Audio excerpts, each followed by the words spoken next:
Au fil des années, Sylvie Vartan a été une icône de la musique et du style, mais outre la gloire de sa carrière, sa vie amoureuse a toujours été un sujet d'intérêt public. À 79 ans, la célèbre chanteuse a finalement admis une vérité que beaucoup de gens soupçonnaient depuis longtemps. Elle sortait secrètement avec quelqu'un depuis 2 ans et avait décidé de se marier. Contrairement à ses relations bruyantes du passé, l'histoire d'amour de Sylvie Vartan s'est cette fois déroulée dans le calme et la discrétion. Au cours des 2 dernières années, elle a choisi de garder sa vie amoureuse privée, loin des ragots et de l'examen public. C'est une véritable surprise pour les fans, car jusqu'à présent, sa vie a toujours été étroitement associée à l'attention des médias. Cependant, ce silence ne signifie pas que leur amour manque de sincérité. Au contraire, cela montre le sérieux et la maturité avec lesquels Sylvie Vartan envisage le mariage dans sa vieillesse. Après tous les hauts et les bas, elle a trouvé quelqu'un qui la comprenait vraiment, lui apportant la paix et le bonheur simple auquel elle avait toujours aspiré. Lorsque Sylvie Vartan a finalement rendu public son mariage, de nombreuses personnes ont exprimé leur joie et leur soutien. Ses fans, ses amis et surtout sa famille sont tous heureux de l'avoir trouvé sa véritable vocation. Son fils, David Hallyday, n'a pas pu cacher sa joie en apprenant que sa mère avait un nouveau compagnon. Ayant été témoin des hauts et des bas de la vie amoureuse de sa mère, David comprend mieux que quiconque à quel point ce bonheur est important. Dans une interview, il a partagé: « Le plus important, c'est que ma mère soit heureuse. Si elle a trouvé quelqu'un qui lui apporte joie et paix, alors je la soutiens pleinement. » D'ailleurs, la fille adoptive de Sylvie Vartan, Darina Scotti, soutient également fermement sa mère dans cette décision. Étant une personne libre d'esprit, elle croit que tout le monde mérite le bonheur, quel que soit son âge ou ses circonstances. Darina a toujours voulu que sa mère ait une vie épanouissante, sans avoir à souffrir de douleur ou de solitude. Sylvie Vartan n'est pas étrangère à la douleur de l'amour. Son premier mariage avec la légende du rock Johnny Hallyday fut une affaire romantique mais orageuse. Après le divorce, elle a dû faire face à beaucoup de douleurs et de pertes. Ces choses la rendaient plus prudente dans ses relations amoureuses, et c'est peut-être aussi la raison pour laquelle elle a choisi de garder cette relation secrète pendant 2 ans avant de décider de la rendre publique. En outre, elle a également dû faire face à la pression de l'opinion publique. En tant qu'artiste célèbre, chaque décision qu'elle prend peut devenir un sujet de discussion. Cela l'a fait hésiter à plusieurs reprises, n'osant pas s'engager dans une nouvelle relation par peur des ragots.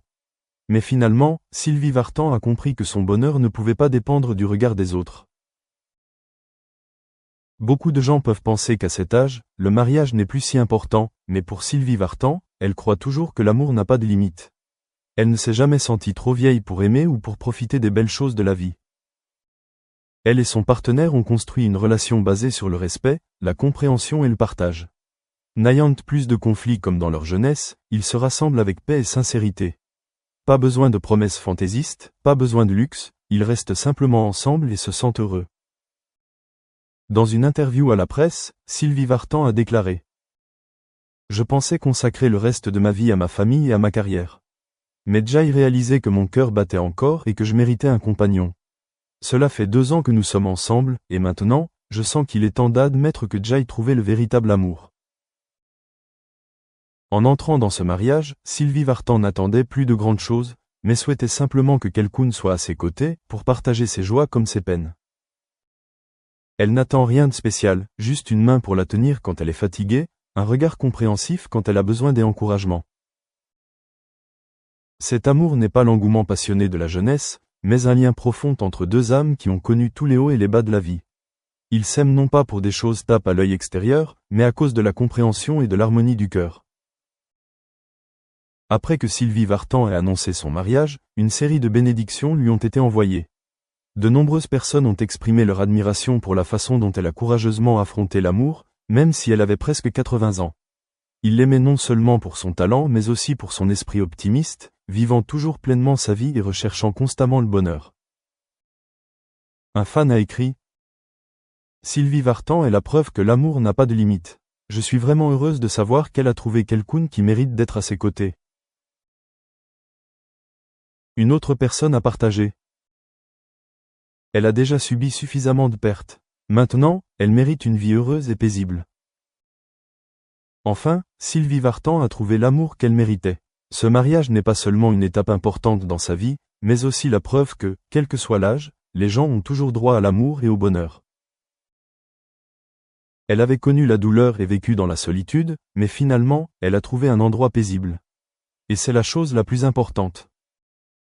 L'une des étapes les plus importantes de la vie de Sylvie Vartan a été sa relation avec Johnny Hallyday.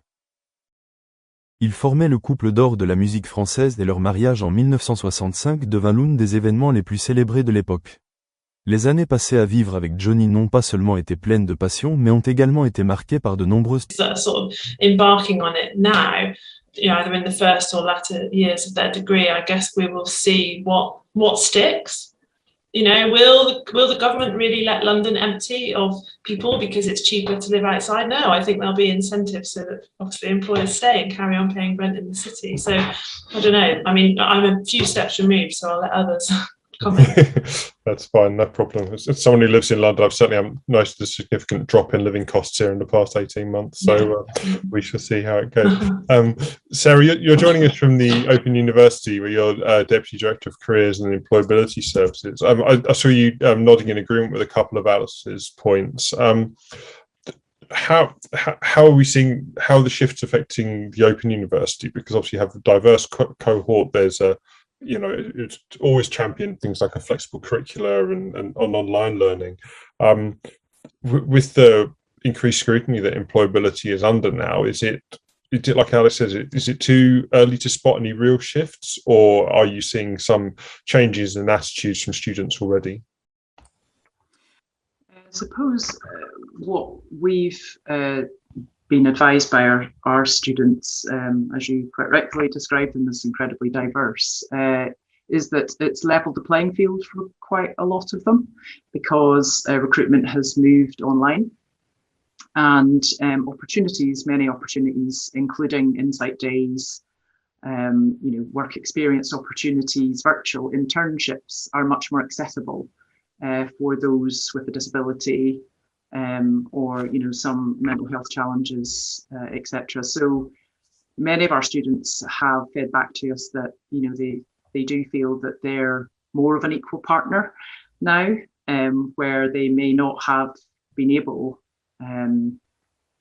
physically, emotionally, etc., have felt considered before in the sort of recruitment or employability game. So certainly that's one thing that we have noticed, and I think the pandemic has made employers much more aware of that digital space and opportunity for creating more opportunities, most definitely. And in terms of the scrutiny, I think where people have possibly commented, sorry, I was slightly late in a previous meeting, around the graduate outcomes piece, and where much of the sector feels that it's not really measuring the right things. In terms of our diverse cohort, I think it has, and the funding for the Office for Students, etc., around access, participation, success plans, and the four nation governments as a